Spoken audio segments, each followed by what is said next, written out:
two goals have come up for us, meaning us, USC and Ytci, in planning these 4 weeks. One is that we want you to build on your strengths already, and another is that we want you to perhaps take a new approach. So it doesn't necessarily mean that you make a film here that looks like all your other films, but with higher production values.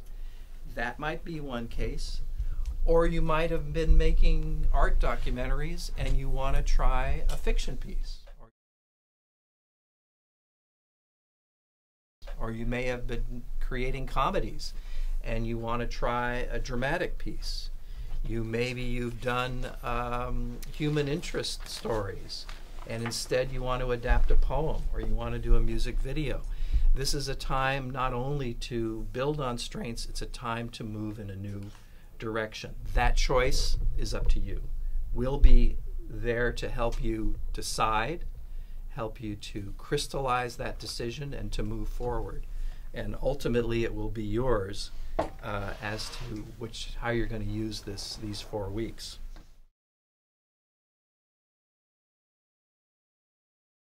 So the goals for today are to present a number of different ways to discover and develop ideas for your projects, and not just for these projects. Some of you may be using methods already of coming up with ideas. Some of you may be doing this consciously, and others may be doing it unconsciously, that you may have some part of your life that you can depend on to put you in the state of mind of coming up with ideas for a project. About 20 years ago, I read somewhere a creative person said that their greatest responsibility to themselves and to their work was to be ready and receptive when an idea struck them. The solitude is very important for idea development. On the other hand, I've seen people writing in the busiest of places. You see people writing in Starbucks, you see them writing in public transportation, you see them on trains, on planes. They seem to be in their own world at times. So there must be an idea development state that can happen in public as well.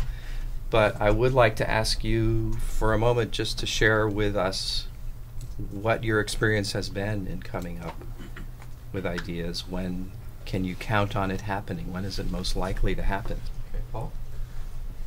Kind of what you mentioned about going to the beach, not necessarily the beach, but just movement. For me, getting out, either going for a walk or running, that if I'm sitting at a computer, there's not as much creativity that flows from that. It's when I actually get out and I'm moving that things start to loosen up and come to me. For me, it comes when I get to work outside. So Yeah. I'm working in the yard or something like that. I don't have anything else going on, and kind of exercising a little bit, and just the ideas start coming in. They kind of formed there, but then when I lay down at night, I really have more time to think about it, and I know it's a decent idea when I can't. I started actually earlier this year, just started writing down at night. I would have an idea come up, and so I grabbed a journal and started writing down these ideas, and as soon as I wrote them down in full, then I could go to sleep. But before I wrote them down, it was impossible to go to sleep. Full that they're keeping you awake. Yeah. I notice a lot, I really like character-driven stories, and I sometimes, just in passing, in Metro Transit, you look at someone and I just start to wonder about that person or what their life may be. It's a weird thing, I guess, honestly. But it's a wonder, who does he go home to, and what does she like to do on weekends, and what if she was a spy or something just bad example, but just in general, just wonder about people's life and write their life stories in your head, and kind of translate that to paper.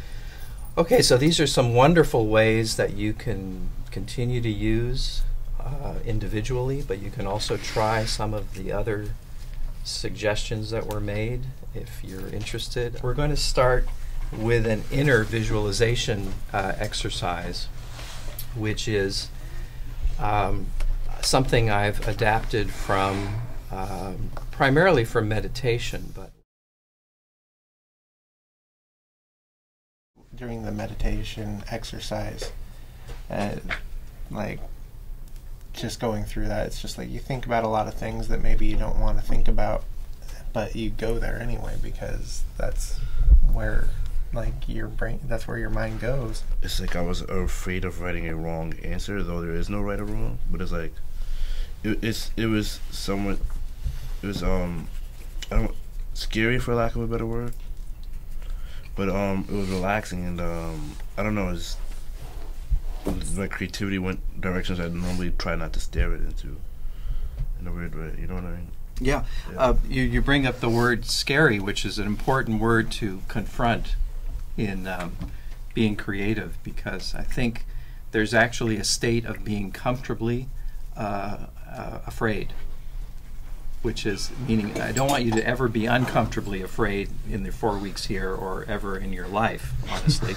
But I think as a creative person, I think you should feel some slight anxiety, small, comfortable anxiety about what you're offering to the world in your films or in your interaction with others. I think that's a healthy thing to be in. I kind of feel emotionally drained right now.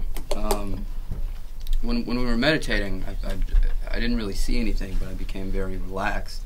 And as soon as the music hit, I saw this complete series of shots. It was hard for me to put it in terms of character and location because it was a whole minute-long sequence. I mean, I feel like I could storyboard this right now.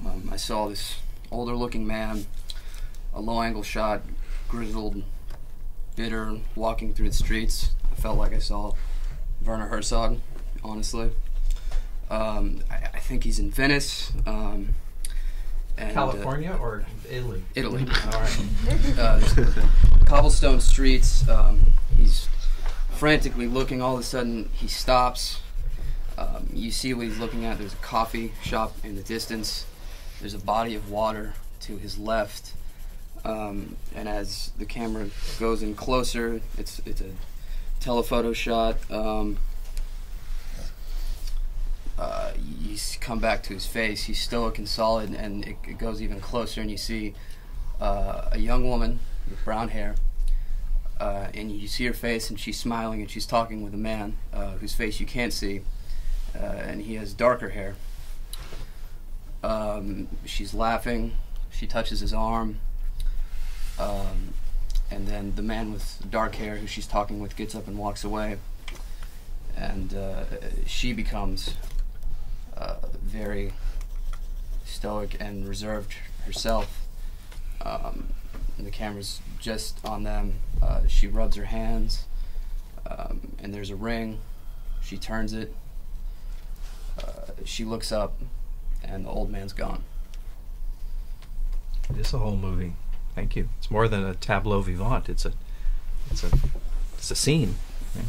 I think of the beginnings of projects as trying to harness clouds, meaning that they're big and beautiful and grandiose, and they're just moving by. And I've got to try to grab it, and in that process of grabbing that idea and making it my own, it has to be brought down to some manageable size so I can put it in a jar and work with it. Right? Otherwise, it'll just continue to pass by. And no, I won't make the film. No one will make it. No one will know about it. No one will even know it's mine. It'll probably pop up in somebody else's head over there. But with the 4 weeks that we have to try to figure out how to channel that, condense that energy into something, an idea that will work in 5 minutes, one day of production, 5 minutes.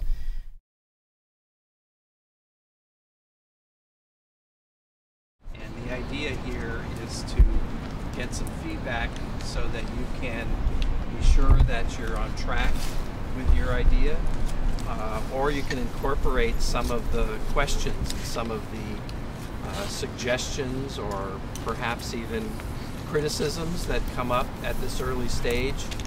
And this is a beginning of a process in which you'll be getting a lot of feedback from us over the next 3 weeks. So this is a good time for you to start practicing the art of giving and receiving feedback and criticism, which for many of us is the hardest part of being a media maker.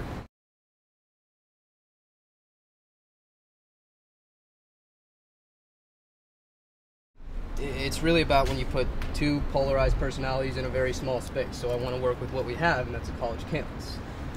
So two dorm roommates, and what happens when one of them has a huge ego, extreme sexual bravado, and the other is very introverted, timid, and is probably clinging to the only real friendship he has, even if it's a struggle, and that is with this roommate. So it's two characters. John Guthers, a sexual dynamo, and David Carmichael, his very timid roommate. So I guess you want to either find actors who are really comfortable with this sort of style, or maybe being willing to cut some places that could just make it tighter, I guess. This is great. So this piece would highlight her current obsession with this guy named Fred, who is a painter, and he's also in a healthy relationship with his girlfriend. And Bianca, who's the main character, she journals about her observations of Fred and his girlfriend. And the crazy thing is that she kind of replaces the girlfriend with her, but in her mind she's really like not this crazy. I'm interested in hearing this and seeing this story. I always love a crazy person movie. But I don't know that. I'm just thinking, like, just with our one day of shooting, that is a lot of scenes for one day, and so I'm curious how you like intend to visually. I mean, I don't know, maybe it is possible, but how you would visually relay all that without, 5 years worth of, actually watching somebody and following along. There's no dialogue. The only voice you're gonna hear is a voiceover of her journal entries. So like as she's like writing or like telling, like saying the story, like they're like images. What if you started like, her sitting across from them at like a restaurant, and you can hear a voiceover of her. You get a montage of shots of, I don't know, a shrine of this guy that she's been stalking, or this relationship they've been stalking. So, were there any issues that came up this morning in the first session that you'd like to follow through on this afternoon before we get to... Primarily what we're going to do is talk about the different roles, producing, directing, etc., and how they differ from each other and what the relationship should be. But before we get there, are there any questions about any of the story shaping that's come up so far that would not be specific for your film, a question we could apply to all 5 of the projects that are going to be made? So what's the subtle difference between giving away everything at the beginning and just foreshadowing at the beginning? Yeah. So foreshadowing is subtext, suggestion, innuendo, behavior. Montage is very good at suggesting what's going to come without giving it away. I think of as the openings as iconic images. What captures the spirit of your story visually, so that we're engaged with the way in which the story is being told. You might think of what are the opening lines of a really good story that you've heard or that you've read, and it might paint a picture of a location or a landscape or a setting or a situation, a dynamic or a conflict. So when we're writing, we should just write as writers, and then later on come back as directors. That's when we get... Starting right now. Yeah. Tomorrow morning is your last time to be a writer. By 9